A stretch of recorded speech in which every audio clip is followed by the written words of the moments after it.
Tantra Amour, nous on propose des stages de néo-tantra. Donc on s'appuie sur les rituels et la tradition tantrique millénaire. Et on s'appuie aussi avec la combinaison de tous les outils thérapeutiques, puisque Sabrina est thérapeute psychocorporelle, moi je suis plutôt thérapeute intuitif. Donc on va vraiment avoir la combinaison de toute cette voie, de cet art de vivre du tantra, combiné avec ces outils thérapeutiques. C'est un petit peu la couleur que vous allez trouver dans nos propositions.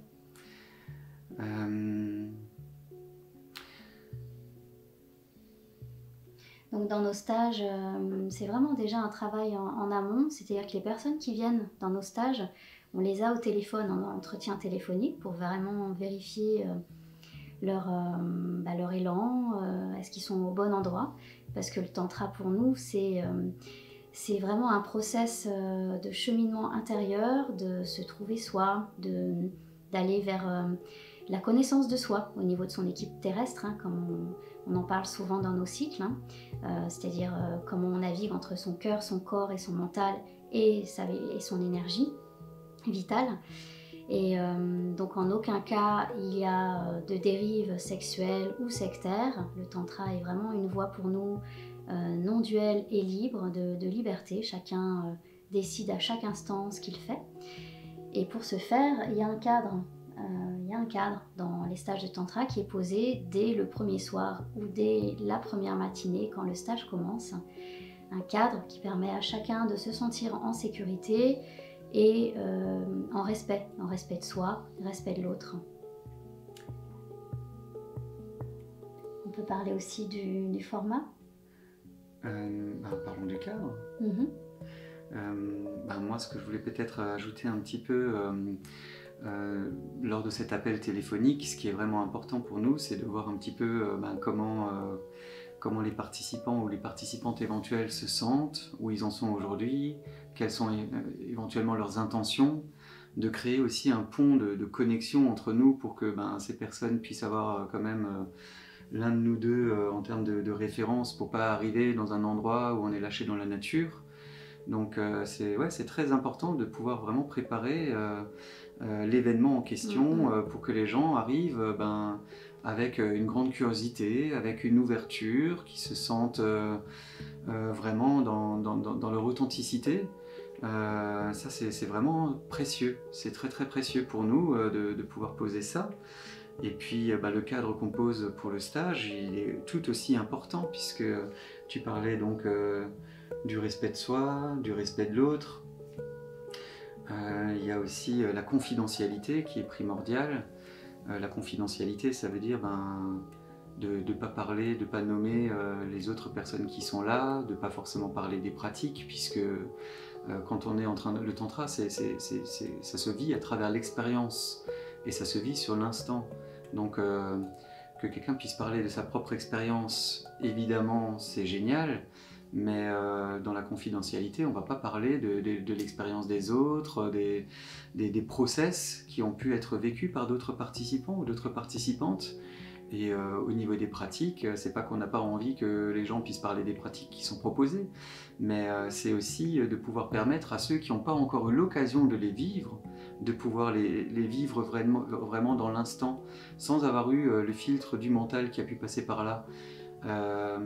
Voilà, si maintenant je prends un exemple, par exemple de la vague, oui, si maintenant vous entendez parler de la vague par quelqu'un, il va vous donner sa version par rapport à sa propre expérience de ce qu'il a vécu, ou en tout cas des filtres et de sa propre traduction.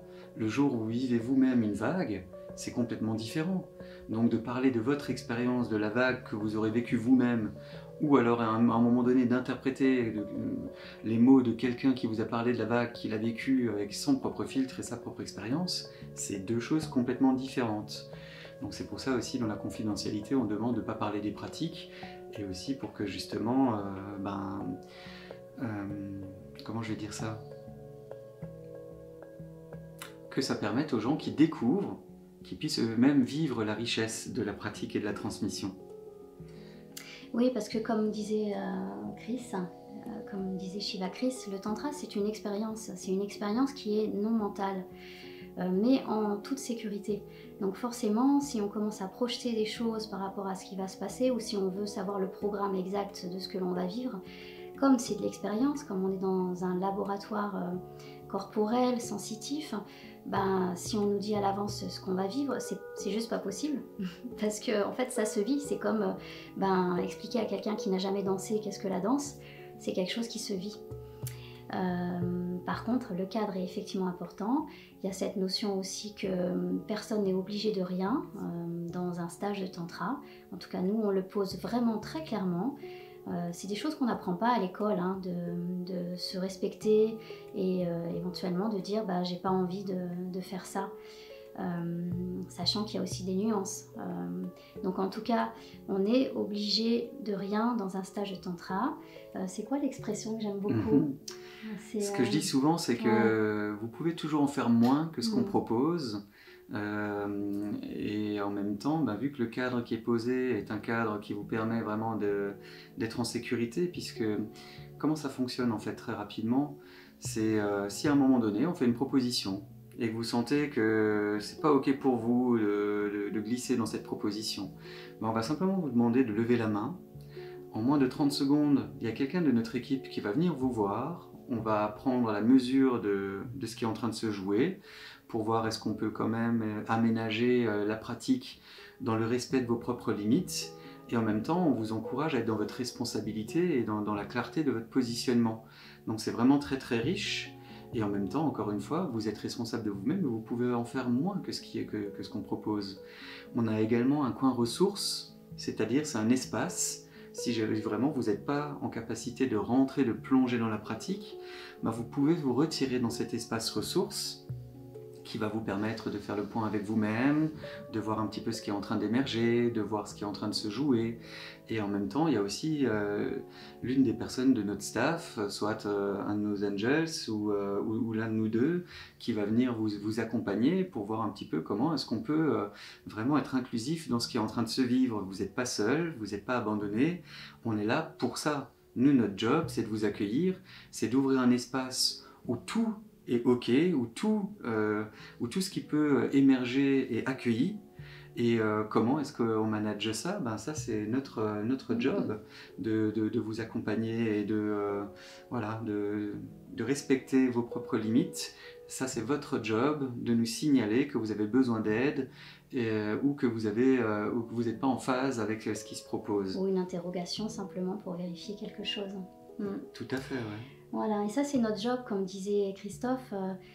Tous les deux, on est thérapeutes et donc on est en capacité d'accueillir les personnes qui sont en chemin. Hein. Tout le monde est en chemin de conscience. Et on a cette capacité, en tout cas, d'accueillir les process de chacun. Tu parlais d'accueil, je voulais aussi préciser que chez nous c'est très important, on s'appelle Tantra Amour parce qu'on a la conviction que le plus grand des guérisseurs c'est l'amour. Et aussi, nous on accueille les participants, les participantes qui viennent nous voir à nos stages avec une grande ouverture, c'est-à-dire que nous on n'a pas de jugement, on ne fait pas de comparaison, on accueille chaque être là où il en est, dans son chemin d'évolution. Et si à travers notre transmission et à travers ce qu'on propose dans le tantra, il y a une petite prise de conscience, il y a un déblocage qui opère, il y a une petite graine qui se plante quelque part à l'intérieur de vous-même, et que celle-ci, elle émerge en 2 jours, en 2 semaines, en 2 mois ou en 2 ans, nous, on a fait notre job. Et c'est vraiment comment est-ce qu'on peut accompagner ce processus, mais d'être inclusif. Mais je le précise parce que c'est important. Nous, on aime le vivant, on aime les gens, et on a tous notre part lumineuse, rayonnante et pleine de joie et pleine de bonheur, et on a tous nos parts d'ombre. Nous, vraiment, le fait d'accueillir chaque être là où il en est, aujourd'hui, sans avoir besoin d'atteindre quoi que ce soit, c'est important qu'on en parle de ça aussi. Parce que ça, c'est précieux. Et on en parle justement aussi lors de cet échange au préalable. Et on le pose clairement.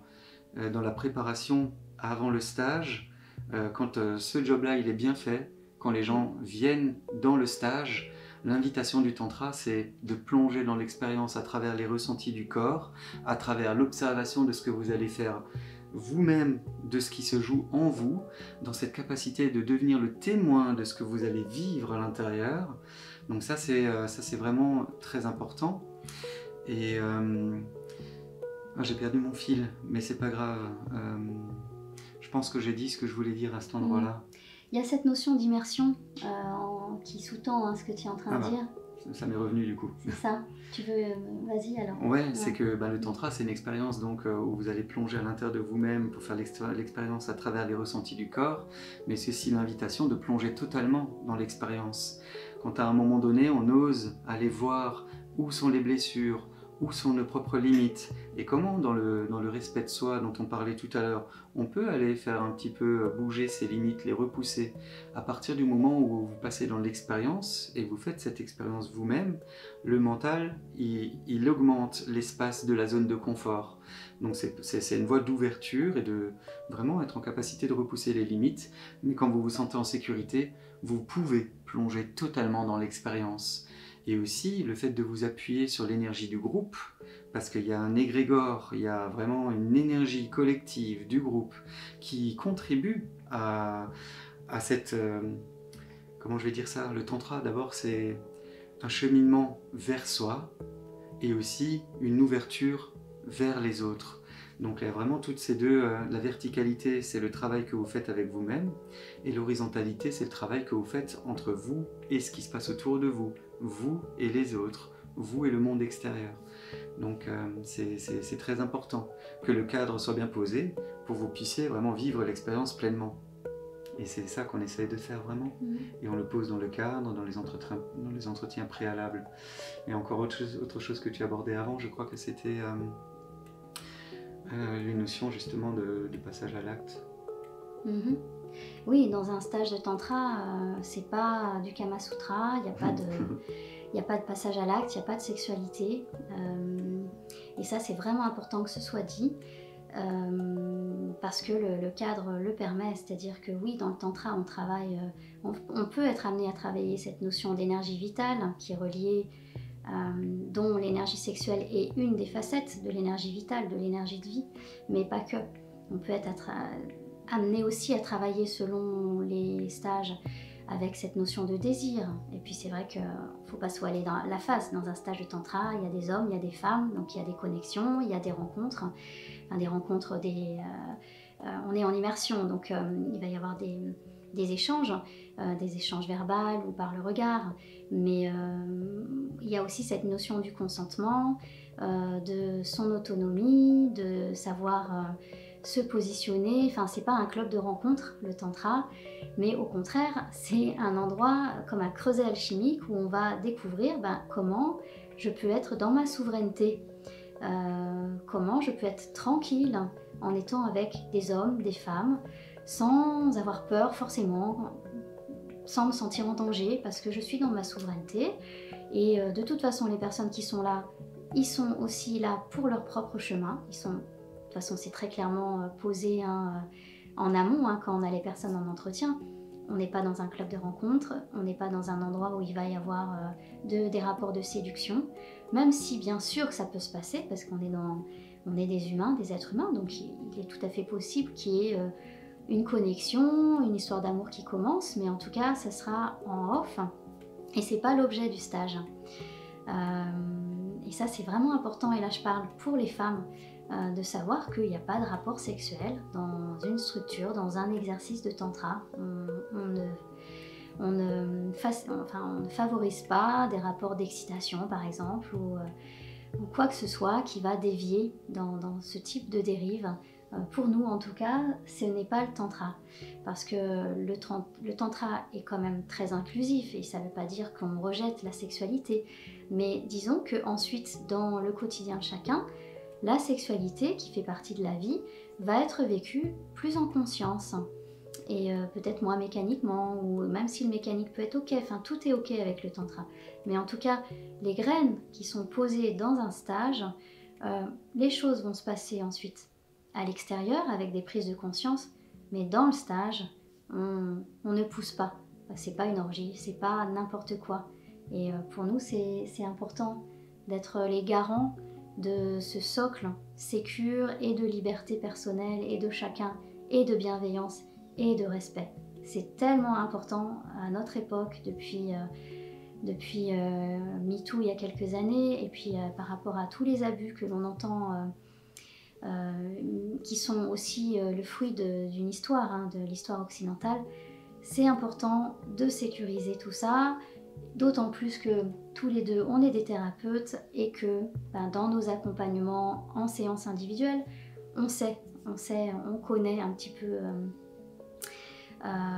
les histoires de chacun, et c'est pas simple. Donc autant garantir cette sécurité dans des stages où il y a cette immersion, où justement c'est un creuset qui va permettre d'accélérer les process de chacun pour aller... moi souvent, hein, j'ai cette impression qu'un stage de tantra, c'est 10 séances de thérapie, même plus. Mais dans cet espace de sécurité, on peut aller vraiment plus loin, comme disait Shiva Chris tout à l'heure, c'est la thérapie par l'amour. Mais la thérapie par l'amour n'excuse pas toute dérive, c'est que c'est une thérapie par l'amour, pour l'amour, dans les graines de l'amour, et dans un espace de sécurité. Voilà.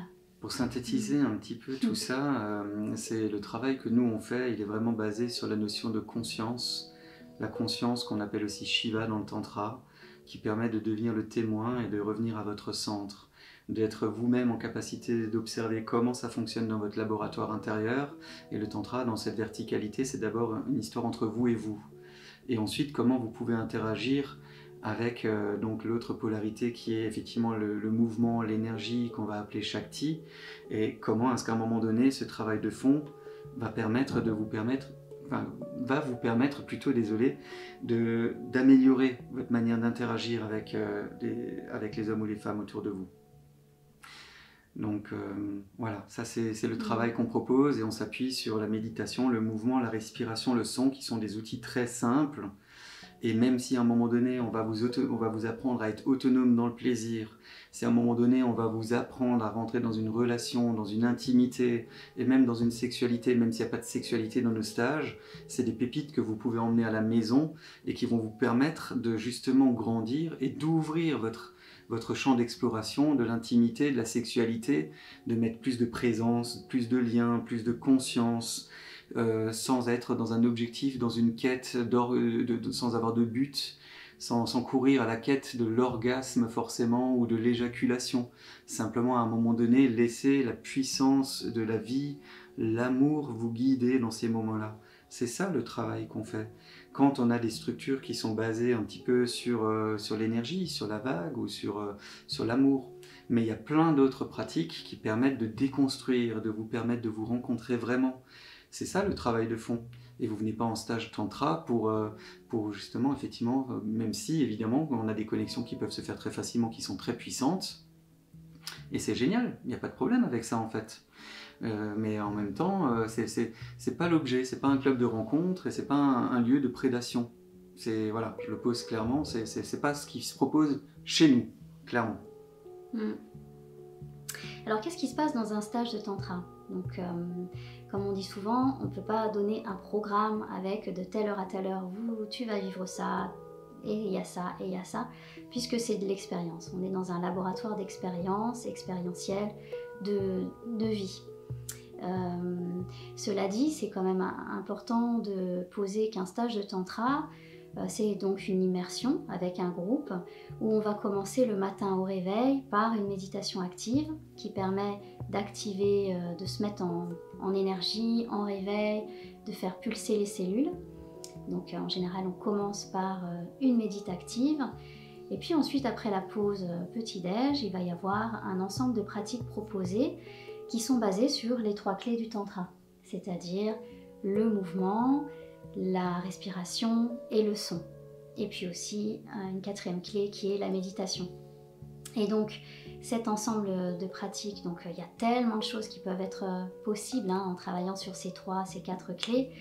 Après il y a une pause pour le déjeuner, pour l'après-midi, et puis on reprend en milieu d'après-midi par d'autres pratiques qui sont corrélées souvent par rapport au thème du stage. Et puis après, donc on va jusqu'au dîner, mais ensuite on continue. Après le dîner, il y a souvent des propositions de rituels en groupe. Donc tout ça pour dire que le tantra dans ce process immersif, on commence tôt le matin, on finit tard le soir, et c'est ce qui permet vraiment à chacun de plonger en toute sécurité pour vraiment se trouver, vraiment petit à petit lâcher tous les programmes, les anciens programmes pour lesquels c'est ok de changer, pour vraiment se trouver soi, dans son autonomie, dans sa souveraineté. Et prendre conscience de ses schémas, de comment on fonctionne, qu'est-ce qui peut être changé, qu'est-ce qui peut être amélioré, qu'est-ce qui peut être reconnu, aimé. Et le fait d'être vraiment soutenu par ce process de groupe, par l'enchaînement des propositions, ça permet de vraiment descendre dans le corps, dans le cœur, de lâcher les projections, de lâcher le mental, pour faire cette expérience, mais toujours en étant dans cette capacité à chaque instant de choisir, d'être autonome et d'être maître de ses choix aussi.